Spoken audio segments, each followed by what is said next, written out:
Hello student, आज हम पढ़ेंगे आईसीयू। ये थर्ड ईयर का टॉपिक है आईसीयू। तो आईसीयू के अंदर देखते हैं हम क्रिटिकल केयर यूनिट, इसको बोलते हैं। फुल फॉर्म के अंदर आईसीयू की फुल फॉर्म होती है क्रिटिकल केयर यूनिट। और जो क्रिटिकली इल पेशेंट होते हैं उनको यहाँ पर हेल्थ केयर प्रोवाइड कराई जाती है। जो हेल्थ केयर प्रोवाइड कराती है यहाँ पर वो नर्स हेल्थ केयर प्रोवाइड कराती है और डॉक्टर उनके साथ होते हैं। तो नेक्स्ट के अंदर देखते हैं नर्सिंग में क्या क्या हम डेफिनेशंस के अंदर कहाँ से आती है, डेफिनेशन क्या क्या होती है। What it to be a nurse. इसके अंदर देखते हैं नर्सिंग यूनिक फंक्शन। जो यानी nursing is a unique function की डेफिनेशन है जो अलग अलग हेल्थ के प्रोवाइडर ने, अलग अलग आपके राइटर ने ये डेफिनेशन दी थी।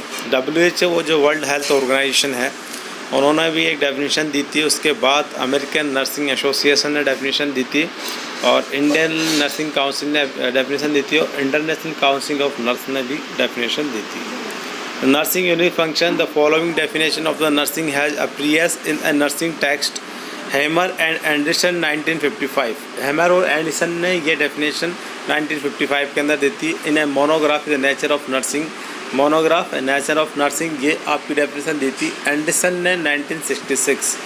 इन ICN बुकलेट, अब ICN के बुकलेट की बात की जाए, इंटरनेशनल काउंसिल ऑफ नर्स की बात की जाए, तो basic principle of nursing care ये हमारी एंडरसन ने 1968 के अंदर दी थी। Nursing is primarily helping people sick और well.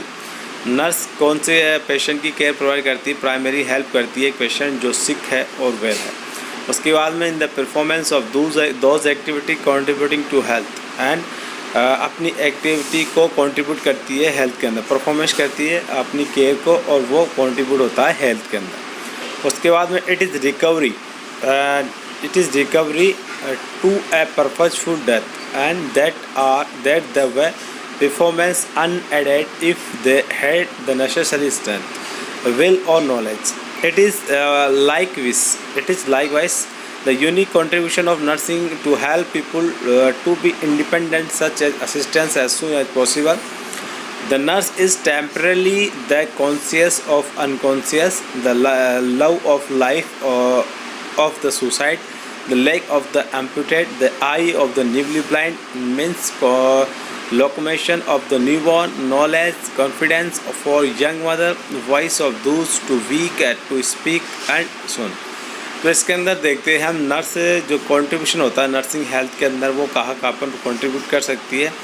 Nurse as soon as possible care provide कराती है एक पेशेंट को जो टर्मिनली इल पेशेंट है और कॉन्शियस भी हो सकता है और अनकॉन्शियस भी हो सकता है।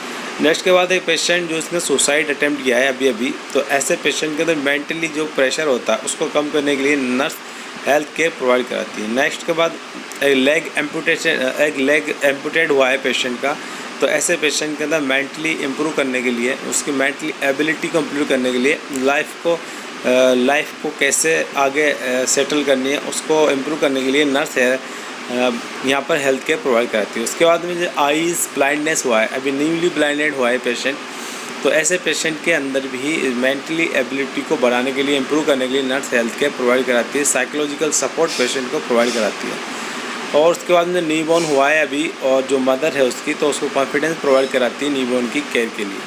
और जो पेशेंट जो बोल नहीं पाते हैं, स्लर्ड स्पीच होती है उनकी, तो ऐसे पेशेंट को भी हेल्थ केयर प्रोवाइड करती है, उनकी मेंटली सपोर्ट करती है, साइकोलॉजिकल सपोर्ट नर्स प्रोवाइड कराती है। नेक्स्ट इसके बाद देखते हैं हम आईसीयू क्या होता है। आईसीयू ये है हमारा आईसीयू। इसके अंदर 2 पेशेंट आपको देखे हैं, दोनों पेशेंट को इंटूबेट किया हुआ है, यानी कि 80 ट्यूब दोनों पेशेंट के लगी हुई है और पोजीशन यहाँ पर दोनों पेशेंट को अलग अलग दी हुई है। फर्स्ट जो पेशेंट है इसको हाई फाउलर पोजीशन दी हुई है, सेकंड पोजीशन को यहाँ पर सुपाइन में साथ में टेंडरबर्ग हो कह सकते हैं इसको, क्योंकि लेग को एलिवेशन किया हुआ है पीछे से, तो यहाँ पर टेंडरबर्ग पोजीशन बोल सकते हैं एक तरीके से हम।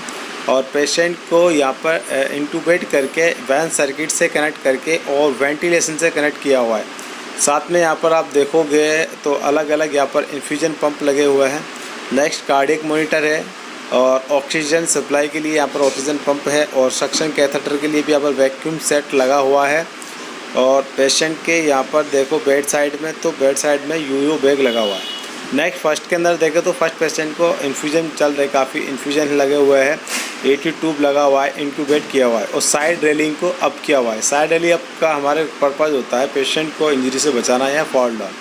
पेशेंट को गिरने से बचाने के लिए हम साइड रेलिंग लगाते हैं। नेक्स्ट हम देखते हैं यहाँ पर एक फर्स्ट इमेज बेस है। इसके अंदर देखते हैं एक फिजियोथेरेपिस्ट जो है एक नर्स को यहाँ पर उसकी चलने में मदद कर रहा है और इस पेशेंट को नेजल कैथेटर द्वारा ऑक्सीजन चल रही है। साथ में पल्स ऑक्सीमीटर लगा हुआ है हाथ के अंदर और 80 ट्यूब लगी हुई है जिससे ऑक्सीजन प्रोवाइड की रही है एम्बू बैग से। नेक्स्ट यहाँ पर IV बैग, यहाँ पर TPN चल रहा है पेशेंट को, टोटल पेरेंटल न्यूट्रिशन यहाँ पर चल रहा है और IV स्टैंड साथ में है और 2 डॉक्टर्स के साथ में, एक फिजिशियन एक फिजियोथेरेपिस्ट। नेक्स्ट जो सेकंड इमेज वैसे इसके अंदर की नर्स है, पेशेंट की जो हैंड है उसकी एक्सरसाइज करवा रही है और उसके मोशंस चेक कर रही है, नर्स के जॉइंट और मोशन चेक कर रही है। इस पेशेंट को भी इन्फ्यूजन पंप चल रहा है साइड में और वेंटिलेशन है, इसको इंक्यूबेट किया हुआ है, 80 ट्यूब लगी हुई है, साइड रेलिंग अप है और सेमी फाउलर पोजीशन पेशेंट को प्रोवाइड करा रखी है। नेक्स्ट में आप देखोगे तो एक ओल्डर पर्सन है, इसको ECG की जो प्रोब है, ECG प्रोब लगी हुई है हाथ के अंदर एक। नेक्स्ट में आप देखोगे तो ऑक्सीजन मास्क के द्वारा ऑक्सीजन मास्क चल रही है, शायद ये नेबुलाइजेशन पेशेंट को किया जा रहा है यहाँ पर और पेशेंट को यहाँ पर हाई फाउलर पोजीशन साथ में साइड रेलिंग को अप किया हुआ है और BP कफ भी पेशेंट को यहाँ पर लगा हुआ है और नर्स इसको हेल्थ केयर प्रोवाइड करा रही है। नेक्स्ट टॉपिक पेशेंट है, एक लेडीज है जिसको हीमोडायलिसिस चल रहा है। पेशेंट को डायलिसिस मशीन देखो यहाँ पर, ये डायलिसिस मशीन है और जो पेशेंट लेटा हुआ है वो सुपाइन पोजीशन के अंदर लेटा हुआ है और कैथेटर से डायलिसिस से स्टोमक जो पेरिटोनियल कैथेटर होता है वहाँ से इसको कनेक्ट किया हुआ है और कनेक्ट करके यहाँ पर डायलिसिस मशीन से इसको कैथेटर को कनेक्ट कर दिया है। इस तरह डायलिसिस किया जाता है। ये सारी प्रोसीजर जो होती है, जो फर्स्ट इमेज वैसे ये भी ICU में किया जाता है। सेकंड यहाँ पर जो ओल्डर पर्सन के है केयर प्रोवाइड करा रखी है, यहाँ पर ये भी ICU में की जाती है। और नेक्स्ट जो है यहाँ पर जो ओबेस पेशेंट है, इसको जो जॉइंट का मोशन चेक कर रहा है इसके अंदर, ये भी ICU के अंदर करते हैं।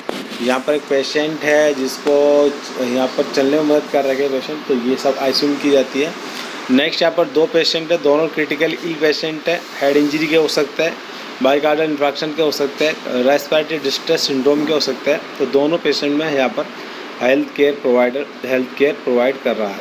तो ये दोनों ICU के अंदर ही सारे प्रोसीजर है, ये सब ICU के अंदर किए जाते हैं। नेक्स्ट यहाँ पर देखो पूरा यह कंप्लीट, यहाँ पर एक देखोगे आप तो OT है, OT के अंदर यहाँ पर 2 डॉक्टर्स है जो मॉनिटरिंग कर रहे हैं और साथ में स्टाफ है और एक पेशेंट है वहाँ पर, उसकी केयर प्रोवाइड करा रखी है।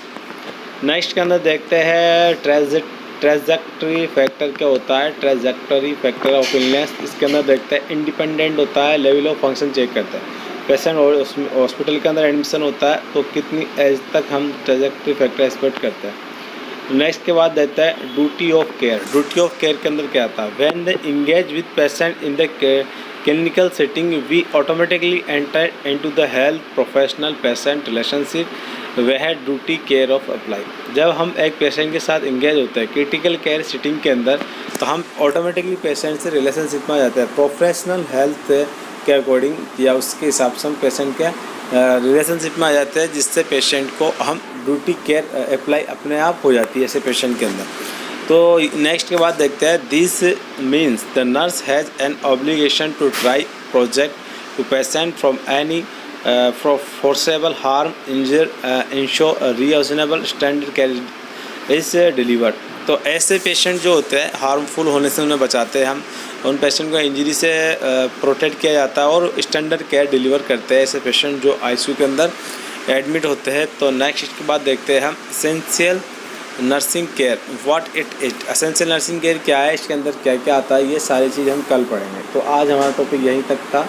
तो नेक्स्ट इसके बाद हम कल नेक्स्ट टॉपिक होगा हमारा, तो कल हम पढ़ेंगे एसेंशियल नर्सिंग केयर कैसे प्रोवाइड कराती है, क्या होती है, इन सारी चीज़ों के अंदर हम कल पढ़ेंगे।